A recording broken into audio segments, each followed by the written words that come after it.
In this video, I'll show you how you can delete your Facebook watch history.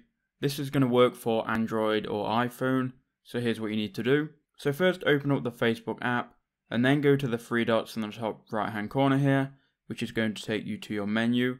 Now what you want to do is you want to scroll all the way down, and then go to Settings and Privacy. So click on that and then go to Settings. And then you should be inside your account settings. What you want to do from here, you want to scroll all the way down until you find activity log. So it's going to be under here, your Facebook information. So just go and click here where it says activity log, and it should show you all of your activity that you've done on Facebook. Now what you need to do, you need to go to filters in the top left hand corner, then go to categories, and then go to the bottom one which says logged actions and other activity. Once you've done that, you can then click here where it says videos you've watched, and then you can see all of the videos that you've ever watched. You can then go and delete specific videos if you want to delete them.